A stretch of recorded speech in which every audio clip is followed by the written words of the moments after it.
You are Locked On Coogs, your daily podcast on the Houston Cougars, part of the Locked On Podcast Network, your team every day. Reminder, today's show is brought to you by Rocket Money. Now, if you've got those subscriptions and you don't know how many times you're paying what, Rocket Money is here to help you. Rocket Money can help you find subscriptions you forgot about or that you might be paying twice. It definitely happened to me. Happens to everybody, but happened to me too. Had a few subscriptions that didn't even realize I was still paying for, and Rocket Money made it so easy to track them all down. It's like having a personal assistant for your finances on your phone. Rocket Money is a personal finance app that helps you find and cancel your unwanted subscriptions, monitors your spending, and helps you lower bills so you can grow your savings. It even brings everything together all in one place. Whether it's subscriptions, your spending habits, or even the goals you want to hit this year, Rocket Money has over 5 million users, has saved over 500 million in canceled subscriptions, and is saving members up to $740 a year using all of the app's premium features. To me, one of the best features is that subscription tracker. I've canceled several services. I'm not going to throw anyone under the bus here, but I've canceled several services myself that I just wasn't using anymore. Already saved a bunch of money because of that. They have a goals feature as well. You can set up automatically set some money aside for the future. Again, I got little man, his future, my future, we putting money aside. No more stressing about budgeting every month. The app does that for you. Cancel your unwanted subscriptions and reach your financial goals faster with Rocket Money. Go to rocketmoney.com/locked-on today. That's rocketmoney.com/locked-on. rocketmoney.com/locked-on. Park Ranger Locked On Coogs. You're talking Houston and West Virginia in a Big 12 battle on Wednesday night. Now, I think predictive measures think this is going to be a bloodbathy, physical kind of game. Both teams pride themselves on that. I've said at this point, I'm sticking to it. I don't think it's going to be. I think Houston's going to win this one by 15 or more.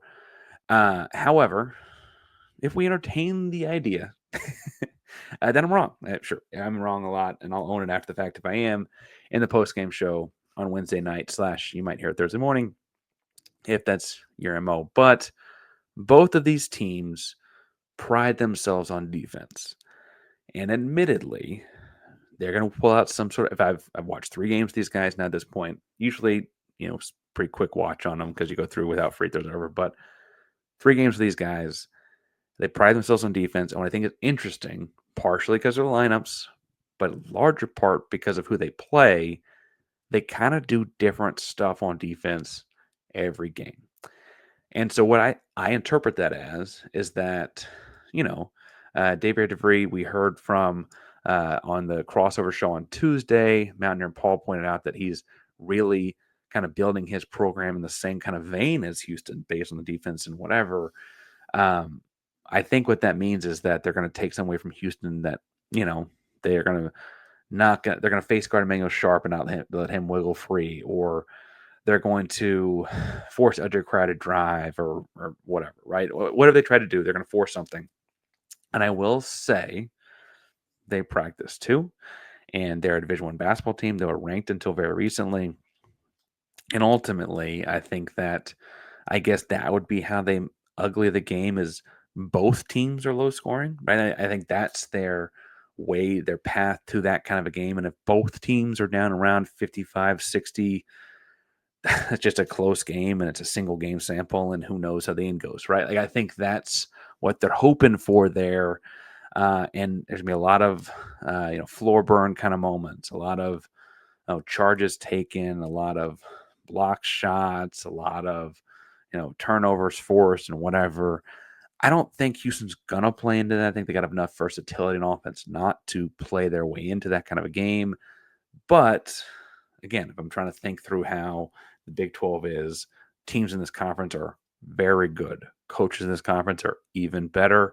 I do think that there's some level of scouting that they're going to have down that's going to lead some of that. And so I think that what's funny is, and I actually didn't write down and talk about this now, but even in the wins, their marquee wins, right? West Virginia goes up like 18 on Kansas, right?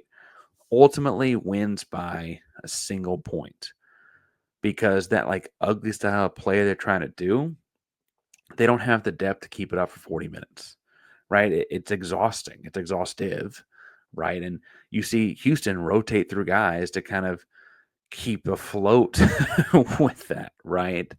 And so if for whatever reason, that backup guard, Joseph Yusufu, he comes in and hits a couple threes and keeps him in it, wins those minutes or whatever. It could get a little ugly, I guess. Most games they've had, if they had a big lead, it whittled itself down at some point. And I think, the reason I think I'm so confident in this one is that Houston's playing at Fertitta. They've lost 6 total games since the stadium was built, right? And the Fertitta Center is not, it's not to say they can't lose. Again, they lost those 6 games, and one of them was like the Alabama game a couple years ago, that Temple the same year. The 2023 season, they lost more home games than road games, which is weird. That's just how few games they lost, I guess. But I look at that and say, well, I don't think they ever get to the big lead that they had against Kansas or against Arizona, and they played Arizona twice already, or Colorado. I don't think they ever get to that big lead in Fertitta Center. And then if you watch in those games how they wear thin and wear out, I think that still happens. And I guess theoretically, if Houston's missing shots, it's been a few days since the last game. And I'll end with, I think Sampson said in his media availability this week, and it's kind of been, the not so secret thing flying around, is Houston's had an illness go through the team. Sounds like people have been in and out of practice, in and out of whatever, sick. Cry had 104 fever the day after playing a game. Sampson said he had it. Those kind of things happen, right? If Houston's less than 100%, they'd probably never admit it until, someone asked them or forced them to. But also I could see how that could lead to that slower start, and then this game just ends up being kind of ugly throughout. Now, I'm predicting, I'll be more generous. I'll go 72-58 Houston. That's up from my prediction, I think, with Mountaineer Paul. I think in that one I was still kind of on the ugly train, and I watched the Colorado and Arizona games since that conversation. I'd only seen the Kansas one before that. I think that this one ends up being more in Houston's favor than I might have realized. I've shifted some. Tell me in the comments down below if you have or have not, or find me on social media, Painsworth512, wherever you're on social media, talk about Houston Cougar, basketball, football, transport, all those kinds of things each and every day here at Locked On Cougs. Now, during the game, I'll be live tweeting as always, talking about my thoughts throughout it. I'll be live for the post game. That may also serve as Thursday show unless something crazy happens elsewhere in Houston Cougar sports. Hit subscribe so you get the latest. Hit the bell so you know we're live on YouTube. That way you can be ready for the post game with us afterwards. Locked On Cougs is primarily the Locked On podcast network. That means your team every single day. Go Cougs.